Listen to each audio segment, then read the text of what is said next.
માંગરોળ તાલુકાના ઘેડ બગસરા અને અમી પુલ વચ્ચે આવેલ વેગલી નદી પર પુલનું કામ સમયસર પૂરું ન થતા ગ્રામ લોકોમાં રોષ। ઘણા ખેડૂતોના ખેતરોમાં ખારા પાણી ઘૂસ્યા। ખેડૂતોના ખેતરમાં ખારા પાણી ઘૂસતા ખેડૂતો મુકાયા ચિંતામાં। મીડિયા દ્વારા અધિકારીને પૂછતા જવાબ આપવા ઇનકાર। એજન્સી દ્વારા પણ મીડિયાને આડેધડ ખોટા અપાયા જવાબો। કોન્ટ્રાક્ટર પોતે પોતાને પટાવાળાને સુપરવાઇઝર તરીકે ઓળખાવી રહ્યા છે। તો પણ બોલો, સુપરવાઇઝર અને પટાવાળા દ્વારા અધિકારી સાથે મળી નિર્ણય પણ લેવાઈ ગયા। આવા કોન્ટ્રાક્ટરો પોતાની તિજોરી ભરવા ખેડૂતોની હજારો વીઘા જમીનને બંજર બનાવવા પણ તૈયાર છે। આટલી રજૂઆત છતાં કોન્ટ્રાક્ટરને બોલો તેના મટીરિયલની ચિંતા છે, પરંતુ ખેડૂતોની કરોડો રૂપિયાની જમીન બંજર થઈ જશે તો કઈ વાંધો નથી। ગ્રામજનોની ઉગ્ર રજૂઆતને લઈ હાલ તો અધિકારી અને કોન્ટ્રાક્ટર દ્વારા ડાયવર્ઝન તોડી ખારા પાણીનો નિકાલ કરવા માટેની કામગીરી ચાલુ કરી દેવાઈ છે।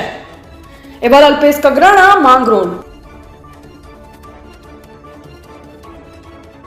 નામ શું છે આપનું? હિમાભાઈ। ક્યાં રહ્યો છો આપ? બગસરા ઘેર। તમારે શું ખેતરમાં પ્રશ્ન છે?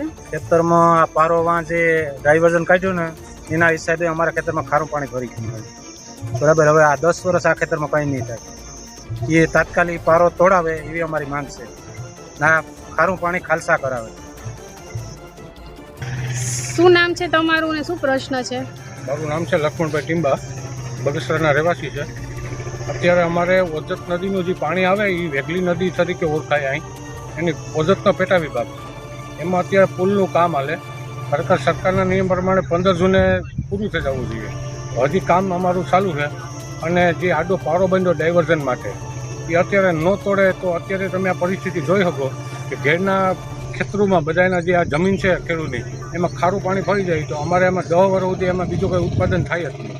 એટલે અમારી સરકારશ્રીને અને બધાને એવી કોન્ટ્રાક્ટરોને અને સાહેબોને બધી એવી નિવેદન છે, નિયમ આજીજી કરીએ કે તાત્કાલિક પારો તોડાવે અને ખારું પાણી ખાલી કરાવે, એ પછી જ અમારા ગામના તળાવમાં પણ મીઠું પાણી ભરી શકાય છે।